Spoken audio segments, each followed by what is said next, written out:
Welcome, everybody. My name is Dave Donaldson, and on behalf of the rest of the organizers of this event, that's David Atkin, Cecile Gaubert, Pete Klenow, Imran, Rasul, Meredith, Startz, Eric Verhoogen, and Chris Woodruff. We're all delighted that you could join us today. Not quite the usual fun of being together in person, especially in California this time of year, but we will obviously have a lot of fun nonetheless. And we're, as ever, grateful to Stanford, the King Center, for hosting us as they have in the past.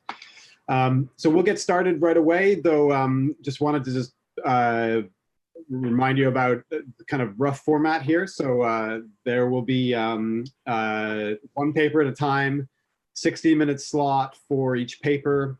The idea is the first 50 minutes will be when the presentation can take place, and then there'll be at sort of 10 minutes at the end for question and answer, out loud, ask your question, and it'll be answered real time, Q&A. In addition, we kind of like the idea of during those 50 minutes, if the author, the presenter can pause maybe roughly halfway for approximately 5 minutes to take some out loud questions too that are building up in people's minds, that would be useful as well. However, along the way, feel free to type in any written questions you have in the Q&A box, and the moderator of each paper will read those, and if they see something urgent, they will intervene to ask that out loud.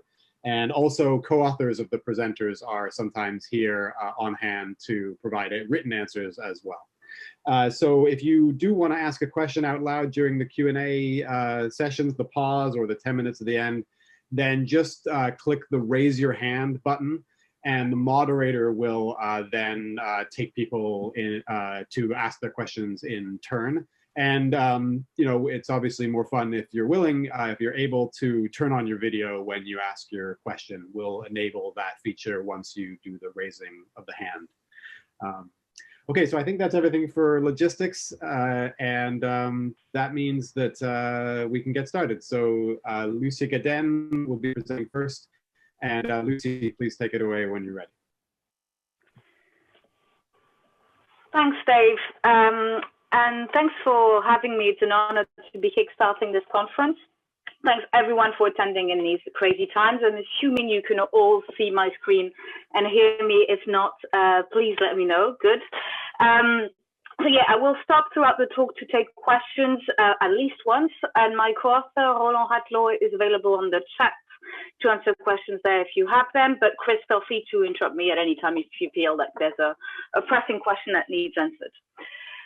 So this paper is called Taxation and Supply Networks. It's joint work with Tusha Nandi, who's at the Center for Social Science Studies in Kolkata, and Roland Ratlo, who's a colleague of mine at Warwick. And this paper is fundamentally about how taxes affect firm-to-firm trade in the developing world. So we know there are large international trade costs in developing countries that tend to limit market integration in these countries. And the existing literature has told us quite a lot about how transport costs and more generally geography is affecting these international trade costs. But potentially tax systems also play a role because taxes can affect the incentives agents have to trade with each other. That's particularly true when you're thinking about value-added taxes, which I'm going to call VAT throughout this talk. Why? Because under a VAT system, firms that pay VAT can deduct taxes paid by their suppliers, VAT paid by their suppliers from their tax liabilities. So there's no taxes on firm-to-firm transactions if both firms pay VAT. But that's not true for a firm that doesn't pay the VAT. A firm that doesn't pay the VAT can't deduct VAT paid by their suppliers on their transactions. So there's a tax paid on some firm-to-firm transactions. I'm going to be a lot more formal about this in a minute, but you can already see how this is going to lead to VAT-paying firms being more likely to want to trade with other VAT-paying firms and potential chain segmentation between firms that pay VAT and firms that don't. But why should you care about this in a conference that's about firms, trade, and development? Well, the VAT is a major, if not the major source of government revenues in developing countries. But when you're thinking about taxes in the developing world, taxes of firms in particular, a key thing to take into account is that in the same economy, you're going to have a bunch of firms that pay VAT and a bunch of firms that don't pay VAT coexisting in the same market. By firms that don't pay VAT, I mean, obviously some informal firms, but also some firms that are registered with the tax authorities do pay some taxes, but not VAT. Right, so if you have a lot of firms that pay VAT, firms that don't, that coexist in the same economy, then the question of whether the tax system is going to lead to segmentation between these firms actually matters and can limit the extent of the international trade. So what we do in this paper is consider these two related questions. The first is, how does the tax system, the VAT system, affect firm-to-firm trade in a large developing economy, that's the state of West Bengal in India?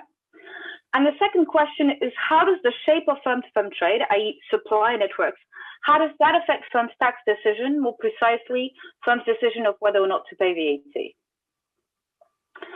Okay, so to answer these questions, we're going to start by documenting the extent of segmentation of supply chains between firms that pay VAT and firms that don't in West Bengal and India. The reason we can do this is we have very rich panel data on the universe of tax-registered firms in West Bengal, and importantly, the transactions between them. We're going to find quite a lot of segmentation of supply networks. And so to understand why this segmentation arises in equilibrium, we're going to build a simple model of firms' tax and sourcing decisions. The model is going to tell us there's going to be partial segmentation between firms that pay VAT and firms that don't, because of two mechanisms. The first is supply chain distortions. So firms that pay VAT are more likely to want to buy inputs from other firms that pay VAT than from firms that don't. The second one is strategic complementarities. Firms are going to take into account what their supply networks are doing when choosing whether or not to pay VAT. And in doing so, we contribute to this large literature on market integration in developing countries by showing that taxes do affect internal trade costs. We're also talking to this literature on firms in developing countries that focuses on client-supplier relationships in these countries. I guess our novelty is that compared to literature, the literature tends to focus on relationships between multinational corporations and their domestic suppliers in these countries. We're looking at relationships between firms in the domestic economies. We're going to find that taxes shape these relationships and also contribute to keeping smaller and medium-sized firms small by affecting their supply networks. So yes, what was important about the context to know is that whilst the VAT is state in this context, crucially for us, firms that are small, i.e. that have a turnover below 5 million rupees, can choose between paying the VAT or paying taxes under a simplified tax scheme. If they pay taxes under the simplified tax scheme, they have to pay a small 0.25% tax on their total turnover instead of the VAT. And crucially, they can't deduct the VAT paid by their suppliers from their tax liability. So this scheme is available for small firms, but in practice, the vast majority, 60% of the firms that pay taxes in West Bengal are small enough to be eligible to pay taxes under the simplified scheme. Okay, so the data we have is administrative data on 180,000 firms that pay taxes. That's the universe of all firms that pay taxes in West Bengal over 6 years. We observe all firms that pay taxes, whether they pay taxes under the VAT or under the simplified tax scheme. The main variables we observe are obviously the tax scheme, their total sales, importantly what products they sell and their locations. We observe their postcodes. And crucially for what we're going to do, VAT firms have to report transactions with other tax-registered firms to the tax authorities. So we observe, thanks to this data, transactions between VAT firms and their suppliers and clients, whether these suppliers or clients pay the VAT or pay taxes under the simplified tax schemes. This means we have transaction data on the nearly 5 million annual supplier-client pairs in this economy. What do we know about transactions? We know the amount of the transaction and the tax ID of both trading partners. So with this, putting together the firm level data and the transaction data, we can observe for each firm that pays VAT for each firm in the economy, how much of it sells to VAT paying clients and how much of it purchases from VAT paying suppliers. And that's what I'm plotting here. So I'm plotting how much firms trade with VAT trading partners as a function of firm size, and I'm zooming in around this 5 million rupee threshold, above which firms have to pay the VAT. In red, you have firms that have chosen to pay the VAT. In blue, you have firms that are in the simplified tax scheme. And what you can see is that firms that pay the VAT sell more and buy more from other VAT paying firms, and this regardless of their size. We observe firms in both schemes at all points of the size distribution up to 5 million. Okay, and VAT paying firms clearly trade more with the other firms that pay VAT. You could say, well, some of this may be due with these firms being naturally in the same supply chains. Maybe all the firms that pay VAT tend to be in Kolkata, and because they're close together, they tend to trade with each other. What we do in this paper is we test for this by looking at how much of the correlation between a firm's choice of tax scheme and how much it trades with other VAT paying firms, how much of this correlation can be explained by things like where they are, what they sell, or their size. And we're going to find that you can explain about half of the correlation at the top. So how much the correlation between tax scheme and share of sales sold to VAT clients. About half of that can be explained by observables. We actually can't explain any of the correlation between the share of inputs purchased from VAT paying suppliers and firms' decisions to pay VAT.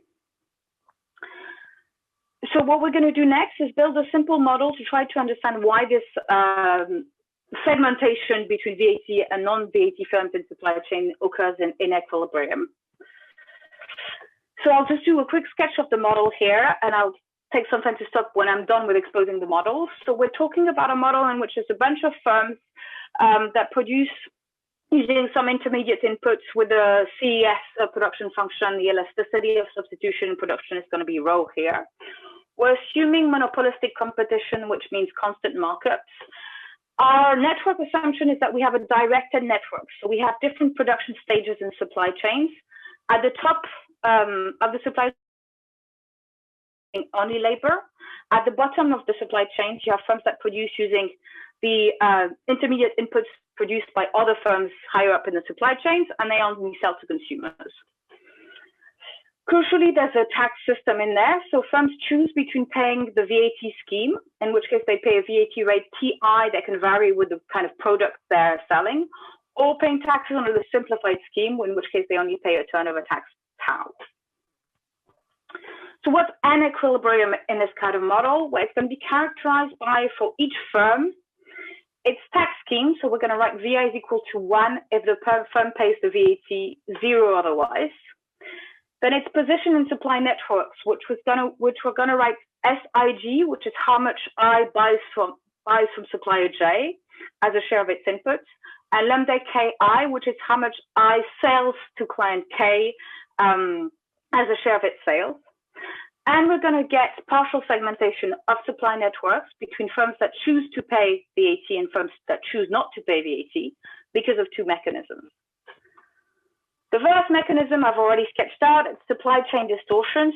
This will occur even in a world in which firms' tax schemes are exogenously given. So even if firms are just randomly assigned to VAT or non-VAT, you'll have segmentation of supply chains between VAT and non-VAT firms because of this mechanism.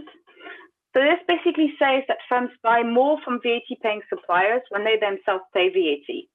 So how much two firms trade depends on their choice of tax scheme. The shape of supply networks is shaped by the tax system. The implication of this proposition we're going to take to the data is what happens to trade between a client I and its VAT-paying supplier J when firm I goes from not paying VAT to paying VAT. What this expression says is that the trade is going to increase. So I is going to start buying more from its VAT suppliers when it itself pays VAT. That effect is going to be increasing in TJ, which is the tax rate paid by the VAT supplier. Intuitively, what's going on here? Well, when I is in the simplified scheme, there's a tax on its transactions on what it buys from its VAT-paying suppliers. However, when I enters the VAT scheme, there's no longer a tax on these transactions, so these suppliers become relatively cheaper. That effect is going to be stronger the higher the VAT rate paid by the supplier. The higher rho, which reflects I's willingness to substitute across suppliers, and the less I buys from VAT suppliers to start with. So SV0 here is how much I buys from VAT suppliers, even when it's in the simplified scheme. So intuitively here, a firm that's stuck that has to buy all of its inputs from VAT paying suppliers, even when it doesn't pay VAT himself, that firm will, its sourcing choices will be unaffected by its choice of tax scheme, because when it goes from not paying VAT to paying VAT, the relative prices of all its suppliers fall by the same amount. So its relative sourcing choices isn't effective. So this leads to supply chain segmentations, even when firms do not choose whether or not to pay VAT. Once you endogenize whether firms pay VAT, you find a second mechanism that goes in the same direction, that reinforces supply chain segmentation, which states that firms are more likely to choose to pay the VAT when their trading partners also pay VAT.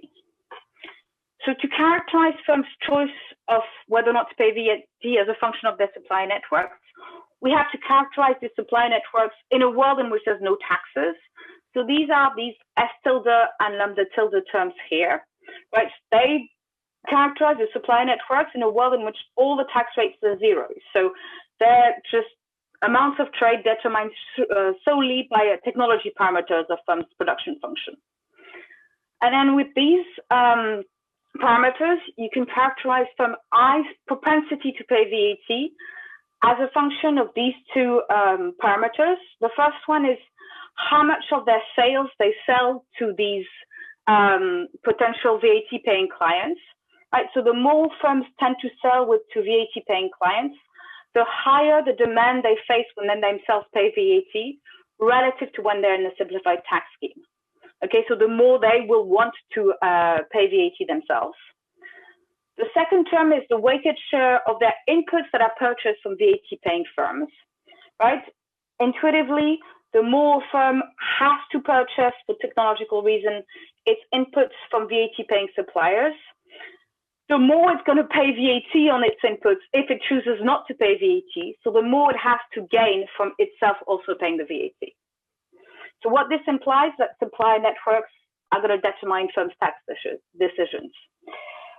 And I'm going to stop quickly here. I'm wondering if I should try putting my video back on and see if, because it looks like my internet connection is more stable. So I'll give this a try, but I'm happy to take questions at this stage if there are any.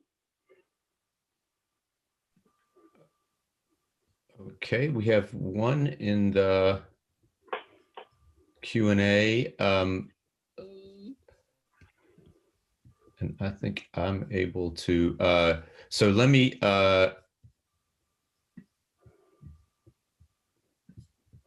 Jaya, I can unmute you and you can ask your question.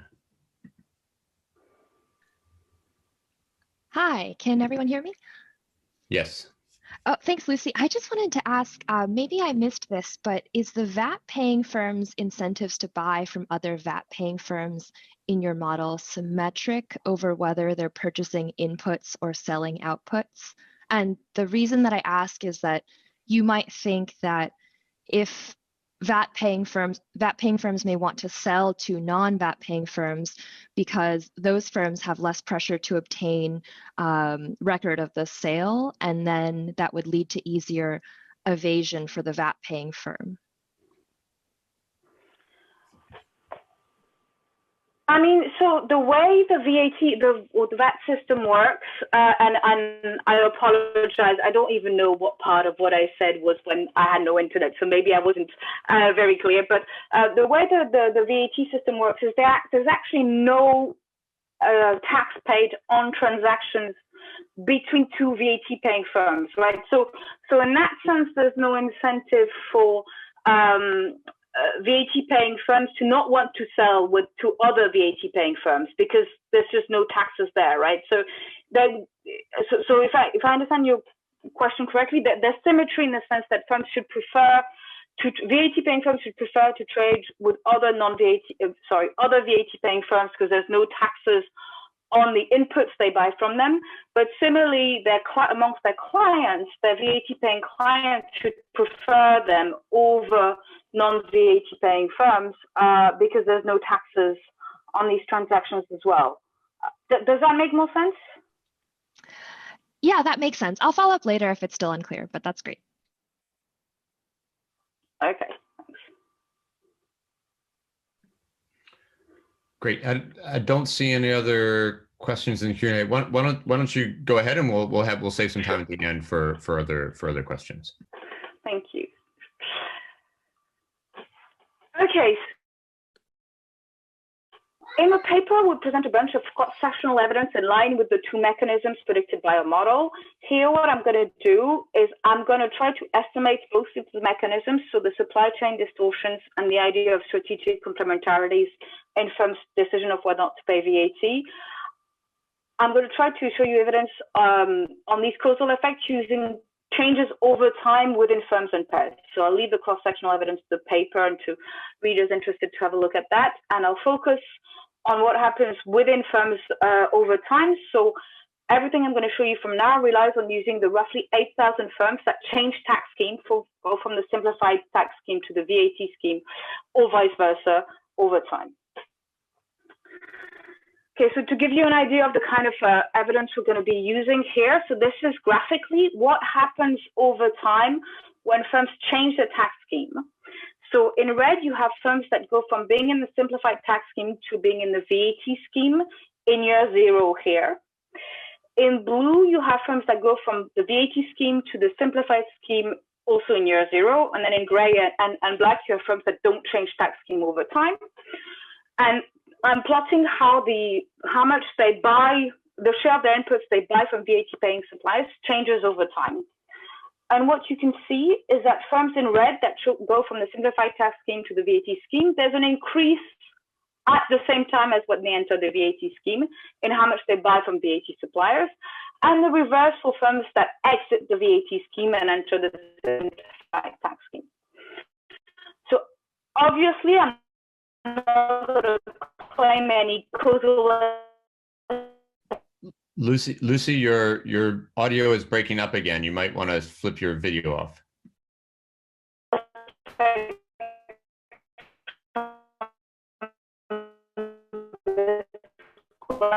Because our model actually tells us that the causal effect goes in both directions, right?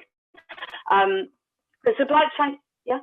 Lucie, your audio is breaking up. You might want to flip I your video will get rid of my video again. Thanks. Just that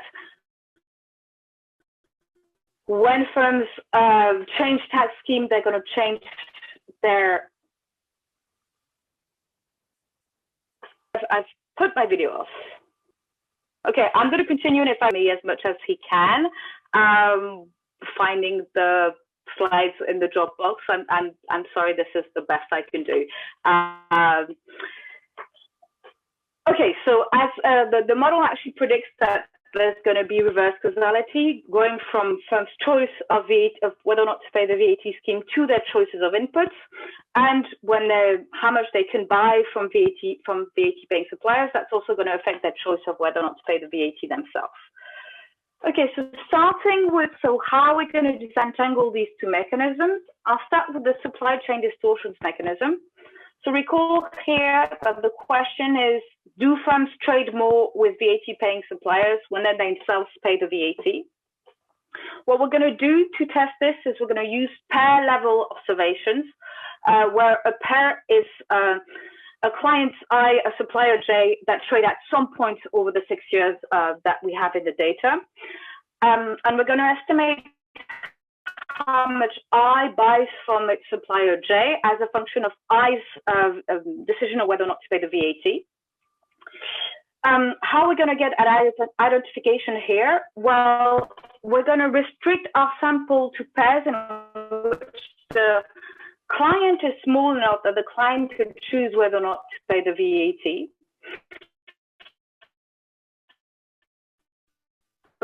The supplier is very large, so the supplier is way above the 5 million threshold, so the supplier doesn't choose whether or not to pay the VAT. It's stuck to pay. There's no complementarities between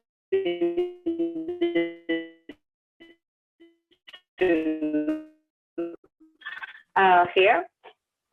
We're also going to use in our preferred specification both year fixed effects. So we're going to allow for supplier-specific productivity shocks for client size. So fundamentally, with identification going to small firms that both buy from a large VAT-paying suppliers, and one of them changes its tax status over time, and the other client doesn't change his tax status over time. And we're going to ask whether the one that, for example, enters the VAT, does that client start buying more from the large VAT paying supplier over time? Okay, so our identifying assumption is going to be that there's no pair-specific shock causing both changes in trade and tax choices simultaneously. So these are our results, focusing on the first three columns here. So in the first column, we only have pair and year fixed effect. In columns 2 and 3, we're introducing the supplier times year fixed effect. What we find is that when clients enter the VAT, they start buying more from their VAT paying suppliers.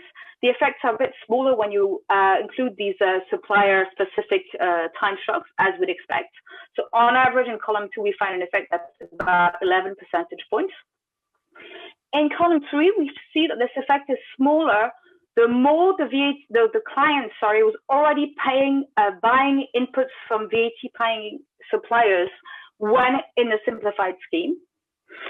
That's as the model predicted. In addition, the model had 2 additional predictions.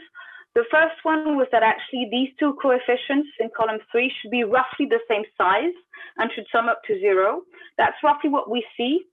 What this is saying is that a firm that already buys all of its inputs from VAT paying suppliers to start with won't be affected. Its sourcing decisions won't be affected when it itself enters the VAT scheme, and that's what we see. The second auxiliary model prediction that we can test in the data is that this effect is going to be stronger the higher the VAT by the supplier. And so this is why we've actually split our sample in the first 3 columns. We're looking at pairs in which the supplier pays the low tax rate. In the last 3 columns, we're looking at pairs in which the supplier pays the high tax rate. And we're finding, as the model predicts, that we have stronger effects when the VAT rate paid by the supplier is higher. Finally, our model also tells us that we can recover estimates of rho, the elasticity of substitution in production, from these estimates. And throughout all our robustness checks in the paper, we're always going to find values of rho between 4 and roughly 7, which is in line with actually what the trade and IO's literature has tended to find using very different kinds of estimation methods, so that we see this as a reassuring sign. Okay, I think I've said all of this. So moving on to strategic complementarities. So recall here the question we're interested in.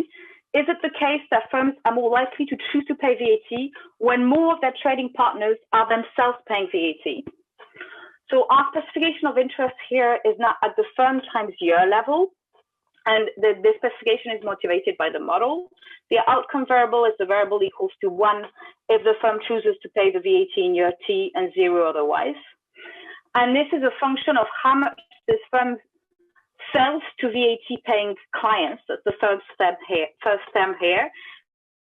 Tends to buy from VAT paying suppliers. So this is, for those of you who are familiar with the social networks literature, this is completely the kind of specification that people use to estimate social networks effects. So we have identification challenges that are well known in this literature. In a nutshell, what we do to circumvent these challenges is we use instruments for the VAT share of sales of a firm's sales and the VAT share of a firm's inputs. With what we call these we're doing is we're only using variation paying firms that come from the entry and exit of firms' trading partners. So what we're not using as a source of identification is changes in trade over time, right? Because our model tells us that's endogenous, right? So that's a reverse causality here. And we're not using changes in the tax status, so the VAT choices of firms' trading partners over time, because there we have the reflection problem and the correlated effects problem. Okay, so we're only using variations that come from the fact that a lot of firms' trading partners enter and exit the data over time, affecting how much they can sell to or buy from VAT paying firms. Our identifying assumption is therefore that the entry and exit of a firm's trading partners only affect their choice of tax scheme through how much they can trade with VAT paying firms. Obviously, a challenge to this identifying assumption is that the entry and exit of a firm's trading partners can affect the size, and we're in a context in which firm size is going to be highly correlated and to a certain extent jointly determined the choice of whether or not to pay the VAT. So what we're going to do and what I'm going to show you next is so turnover less than 4 million, so that their firm size is not jointly determined with their choice of paying VAT or not. Okay, so this is what our results look like. In the first column, you have the naive OLS specification. The second column is our reduced form. The third column is our IV, where we're using VAT inputs and predicate share VAT sales. So that's only using variations that come from the entry and exit of a firm's trading partners.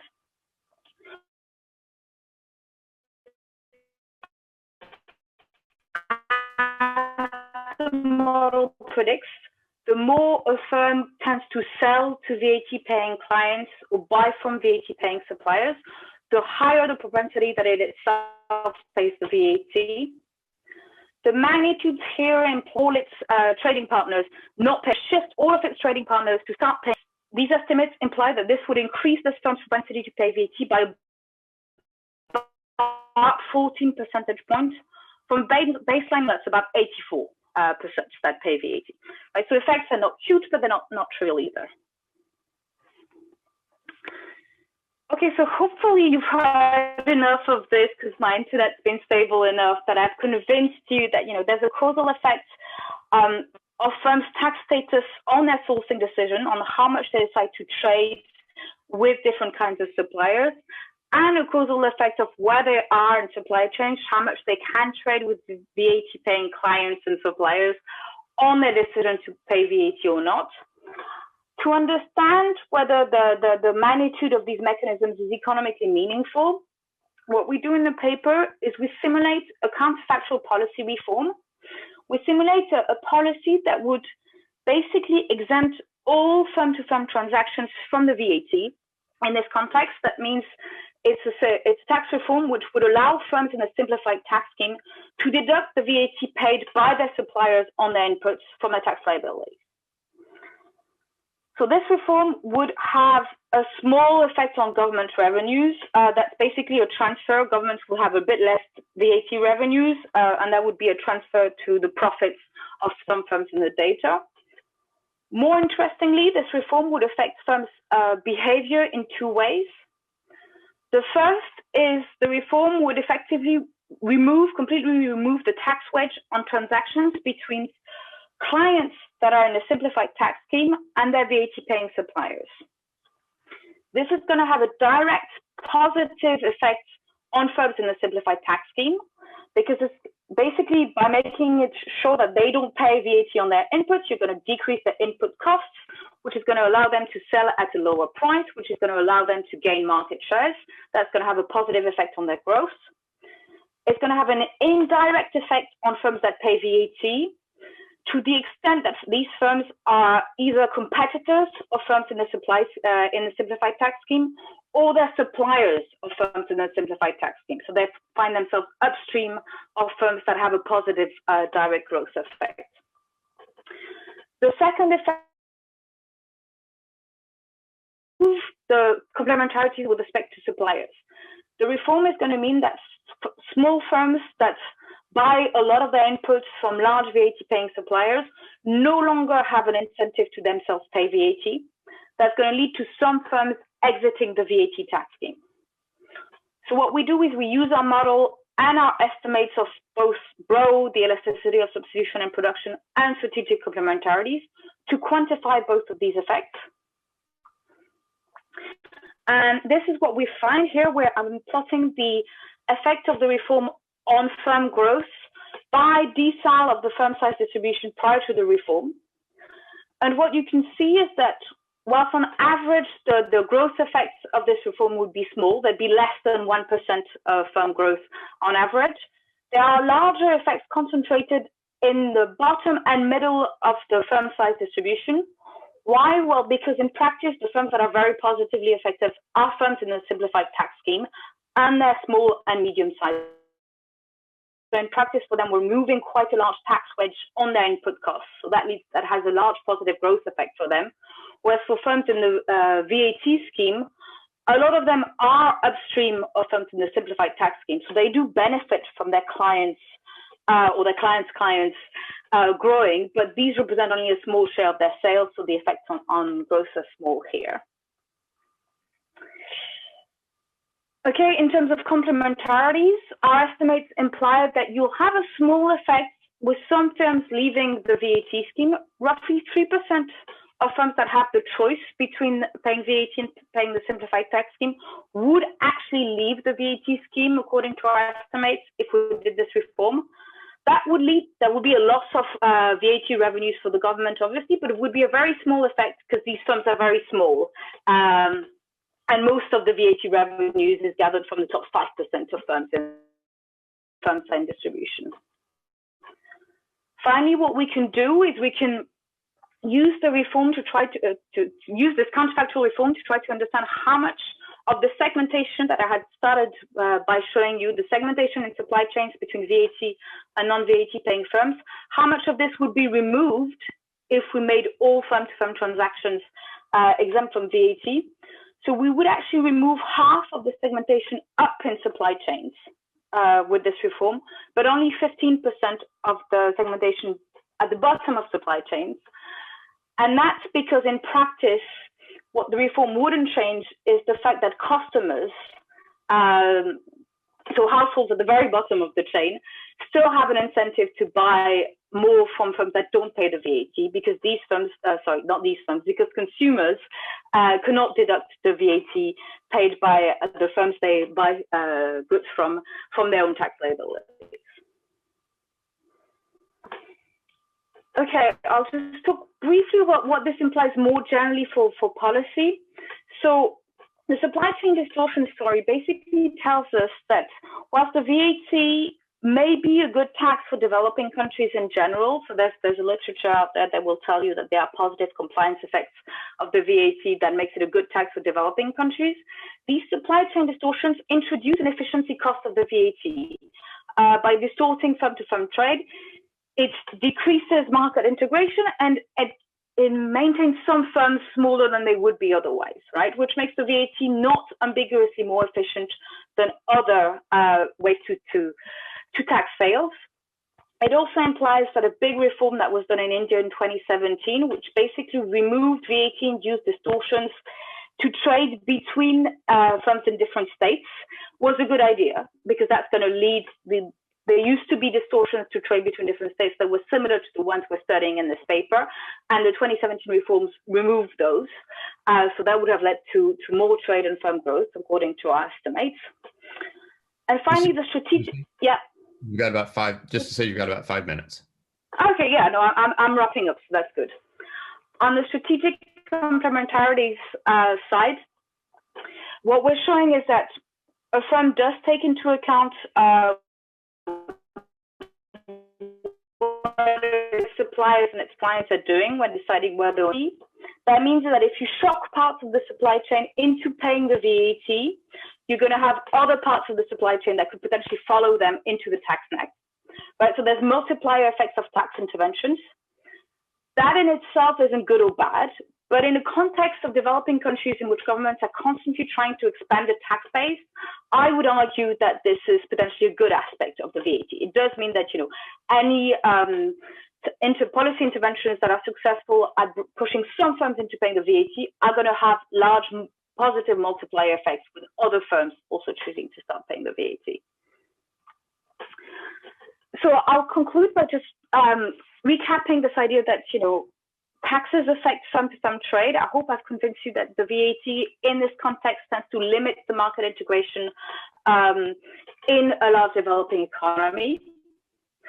But also the shape of supply networks affects firms' decision of whether or not to pay the VAT, which implies that tax interventions will spread through supply chains. I want to, finish by mentioning the elephant in the room, which is the informal sector. So everything I've shown you so far has been about segmentation between firms that pay VAT and firms that don't. But the firms that don't pay VAT were firms that are still registered with the tax authority, so they're still formal in that sense. But in the background, in India and in developing countries, you also have a lot of firms that are completely outside the tax net and are informal. And both of the mechanisms I've walked you through, both supply chain distortions and strategic complementarities, are also relevant for the trade between these two types of firms. So our results imply that informal firms also trade too little with VAT firms, right? The VAT system is going to lead to too little integration between informal firms and VAT paying firms. But our results also imply that, you know, if you start getting some firms to pay the VAT, you're going to potentially see some firms exiting the informal sector and starting to pay the VAT when their trading partners do. I'll end here and I'll open the floor for questions. Please feel free to ask anything. And again, my apologies for the poor quality of the internet throughout all of this. No worries, Lucie. Thanks, and thanks for staying on track in spite of the poor quality of the internet. I think we heard most everything after you came back after the Q&A. So if people have questions, if they can use the raise hand feature, then we will unmute you and allow you to ask your question. While the questions are building up, let me ask you a question, Lucie, which is what's at stake for the government here? That is, do they care whether these, I know these firms are small, so they're not going to care very much, but do they care at all whether the firms are in the simplified tax system or the VAT system? Do they gain when firms shift in tax revenue, when the firms shift into the VAT system? So they gain in terms of tax revenues because the turnover tax, so the tax they pay in the simplified tax scheme, is super small. And so most of the time they will gain a bit of tax revenues when firms enter the VAT system. But these effects are tiny, which is why in the policy counterfactual, tax revenues is another case where, you know, the overwhelming majority of the revenues you get from the very, very biggest firms. So yes, there's a bit of revenues at stake for the government. I would argue that there's more at stake for the government in terms of thinking about firms' growth, and maybe governments should pay more attention and be more aware of the fact that the tax system as it is actually keeping some firms small. So these firms that are in between the informal sector and being completely formal, paying the VAT, that choose to pay the simplified tax scheme, it may seem good from a compliance perspective, pay the simplified tax scheme on the VAT, but because they're doing this, they're going to remain smaller than they would be otherwise. Great. Imran. Thanks, Chris. I couldn't actually raise my hand on the Zoom, so I just had to do it physically. So, Lucie, I just wanted to take you back to the estimates of the strategic complementarity. Yeah. So there we saw that the IV estimates were slightly larger than the OLS estimates. And so normally, you know, my intuition always is with strategic complementarities that OLS tends to be upwards biased. So can you say a little bit more about what that's sort of picking up, and, you know, in particular, the overall interpretation of the specific late that you have here from the IV, given that that's important for some of the counterfactuals later? Yes, so I don't have a great, so we were a bit puzzled by that as well, though I would like to point out that in terms of, yeah, you can still see my screen. So that all the standard errors and all these coefficients are typically too big for us to rule out all these coefficients being equal, except if you actually compare columns 2 and 1, which is the reduced form versus the OLS, where you actually see that the reduced form coefficient, for the one case where we can say that it's different from the OLS coefficient, it's actually smaller, which is, I think, our intuition and your intuition. My intuition also would have been the IV should have been smaller. It's, as it stands, we can't rule out it being just the same. I don't have a great explanation for that, except that to put out, I think these, that's actually often the case with the social effect estimation, and so I don't think we're the only ones that are puzzled by this. But yeah, I don't have a great answer to this more generally. What was your, sorry, you had a late question as well, which I'm not sure I got. What was the late?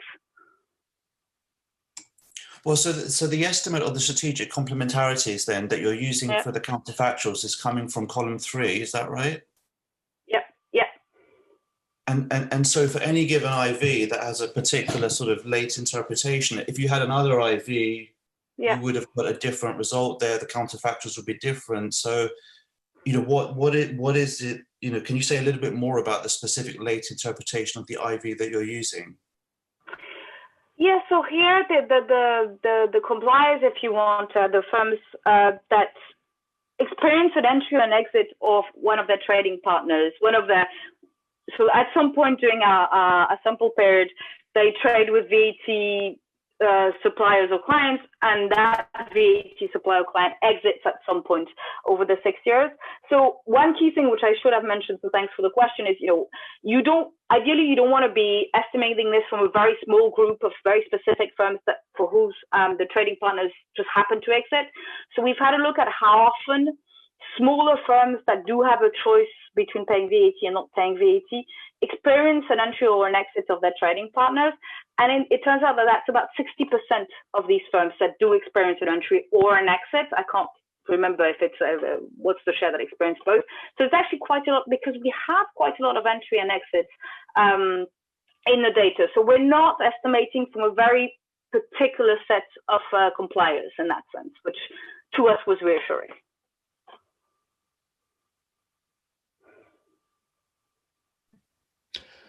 Okay, other questions? You can either raise your hand or you can write them in the Q&A. Panelists, you can just unmute yourself if you have a question.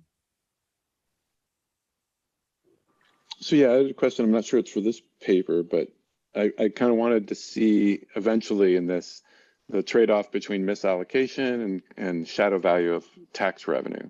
I guess one of the things that makes it particularly hard in this paper is obviously the informal sector, which you mentioned, and also just kind of entry and exit decisions maybe in the network. Yeah, so in a way the trade-off, so I think I should start by qualifying that the fact that we don't have the informal sector means we're reluctant to say something as large as, this is the total GDP cost to West Bengal from the existence of the VAT. Because so the trade-off, if you want, would be this actually less than 1% firm growth effect compared to this also less than 1% tax revenue loss effect. And then how you value those depends on, how much you value government revenues compared to firm growth. But we feel like we're completely underestimating the total effect on firm growth because we're not including the informal firms, right? So we have also all these transactions between smaller downstream informal retailers, and we know there's a lot of those in this context, and their larger VAT paying suppliers. And we think that that's potentially quite a non-trivial share of the economy. In India, estimates of the size of the informal sector is somewhere in the 50 to 70% share of value added. So it's potentially quite big. So if you want to have a proper answer to your question, we'd have to be willing to say something about transactions in the informal sector, which is something we fundamentally don't observe. So we haven't gone there, or we haven't gone there yet in this paper. But I appreciate that's kind of one of the big questions that's still out there. Great, thanks. I think Michael Gechter has a question. Yeah, hi, Lucie. Hi. I guess what I was trying to understand was, so I may have missed something in the model, but the relationship between the model and the IV, because in the model, I was asking Roland about this. So in the model, there isn't really a notion of trading partner, right? Because there isn't an extensive margin. There's no like fixed cost of forming a connection. And so I guess I'm trying to square the prediction and what you're estimating in that part of the, when you're looking at the strategic complementarities with the particular instrument, with the way that the model is generating the predictions. So no, that's right. You've understood that correctly. So the way we've kept things very simple. So we, in a way, you're right, there's no notion of trading partners because all of the firms trade with everybody else, right? But the way we think about it is, well, you know, if your input share from a particular supplier is below a certain amount, you may choose to not use that person as a trading partner, as a supplier, but we haven't modeled that. We don't think we are in a setting where we have empirically a way to really say something meaningful about the intensive versus the extensive margins. So I'm not sure we can do a lot more than that. What we did do, however, we did check that the supply chain distortion story is also holds on the extensive margin, though we don't have a prediction, as you pointed out, on the extensive margin, because for us, there's no distinction between intensive and expensive margin. But it is the case that when a firm starts paying the VAT paying supplier, so has less VAT paying suppliers, right? So you could do the supply chain distortions results on the extensive margin and you'd get a similar sign, but we can't interpret the magnitudes in the same way that we can for the intensive margin. So I think, I mean, in a sense, our supply chain distortions estimates are not fully structural, because you're right, the source of variation we are using to estimate them. The complementarities estimates are not fully structural because the source of variation we're using to estimate them isn't explicitly incorporated in the model. Yeah, I guess what I was thinking is that in the model, if trading partner shuts down, then the firm can easily substitute to any other, because of that lack of fixed cost for forming a connection. They could just substitute costlessly to somebody else. So I guess my intuition is that if you lose a VAT paying trading partner, then you can find another one. That's not how I would frame it, though. Again, I mean, This is outside of the model because we haven't explicitly done that. But I would think of it more as an exit, as the cost of trading with a particular supplier increases exponentially so much that your desired input share from that trading partner would fall below a certain level and you'd stop trading. That's how I would think about it. So no, it's not the case that you'd still be covered by your elasticity of substitution production, I think. But again, I'm extrapolating from a model which is one